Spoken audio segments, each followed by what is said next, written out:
और अब खबर हिंसा बवाल की। दो बड़ी घटनाओं को लेकर महाराष्ट्र के धुले से लेकर कर्नाटक के बेंगलुरु तक हंगामा बवाल से कोहराम मच गया है। धार्मिक स्थलों पर टेंशन से हालात बिगड़ गए हैं।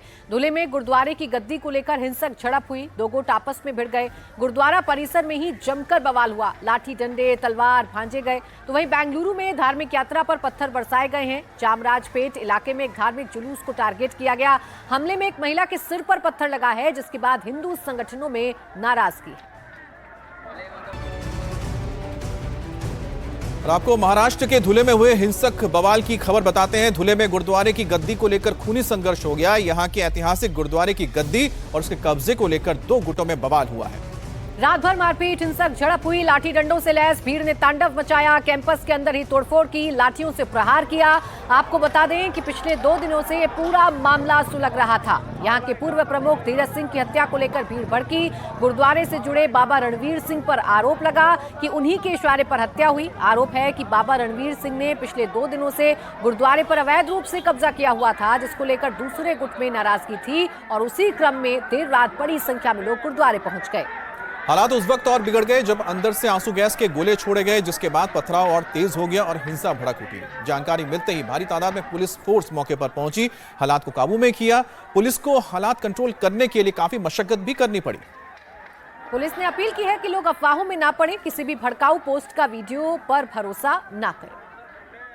खबर कर्नाटक के बेंगलुरु से भी है, जहां धार्मिक जुलूस के दौरान पत्थरबाजी का मामला सामने आया। पुलिस के मुताबिक रविवार देर शाम ओम शक्ति समूह की धार्मिक यात्रा निकल रही थी। जब यात्रा चामराजपेट इलाके से गुजर रही थी, तभी अचानक कुछ लोगों ने पथराव कर दिया, जिसमें एक महिला के सिर में चोट लग गई।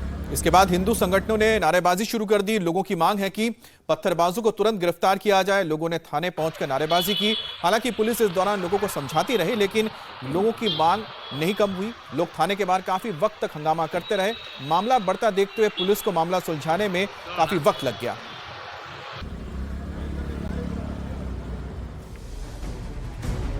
और बड़ी खबर पंजाब के अमृतसर से आ रही है, जहां सरेआम आम आदमी पार्टी के नेता जरमल सिंह की गोली मारकर हत्या कर दी गई। जरमल सिंह शादी समारोह में हिस्सा लेने गए थे। इसी दौरान बदमाशों ने उनके सिर पर गोली मार दी, जिसकी वजह से उनकी मौत हो गई।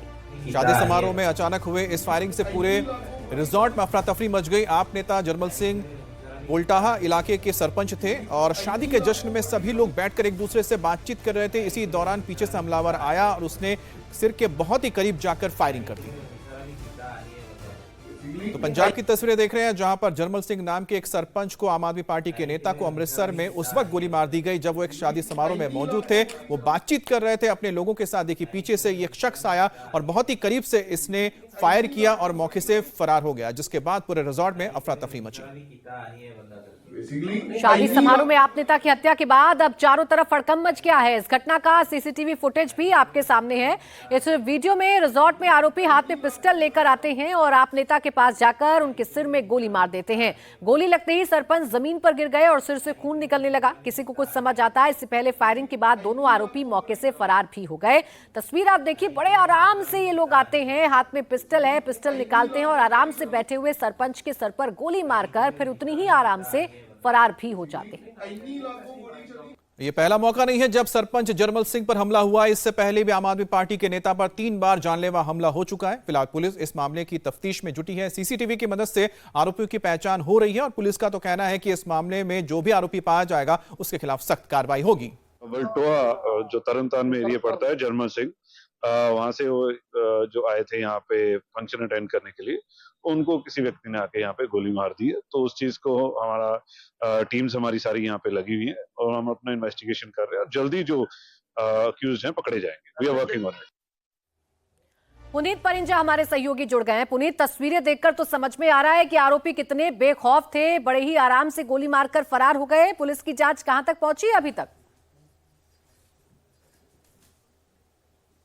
देखिए, इस पूरे मामले को लेकर पुलिस जो है वो इस पहलू पे जांच करे। जो सीसीटीवी फुटेज हाथ लगा है उसमें 2 शख्स जो हैं वो आते हैं, जिन्होंने एक ने ब्लैक कलर की और एक ने ब्लू कलर की हुडी पहनी हुई है। दोनों अंदर आते हैं, अंदर आकर बड़े आराम से जो सरपंच हैं वो वहां पर खाना खा रहे होते हैं और उसी दौरान उनके ऊपर फायरिंग करते हैं और फायरिंग के बाद आराम से दोनों जो आरोपी हैं वहां से फरार भी हो जाते हैं। और इसी बीच पुलिस को यह शक है कि उस शादी समारोह में एक और व्यक्ति मौजूद था जो फोन पे लगातार उन्हें गाइड कर रहा था कि सरपंच किस जगह पर बैठे हैं, कहां पर है, और इसीलिए वो आराम से आते हैं और उस ठीक पीछे जैसे ही सरपंच जहां पे खाना खा रहे होते हैं सीधा सर पे गोली मारते हैं और सरपंच वहीं जर्मन सिंह जो हैं वो वहीं पर ढेर हो जाते हैं, क्योंकि कुछ देर वहां पे काफी बड़ा शादी समारोह चल रहा था, डीजे चल रहा था, लिहाजा थोड़ी देर तो लोगों को लगा कि शायद कोई डीजे की आवाज में कुछ हुआ है, लेकिन जैसे ही लोगों को पता चलता है कि इसमें किसी को गोली मारी गई है उसके बाद अफरा तफरी मच जाती है।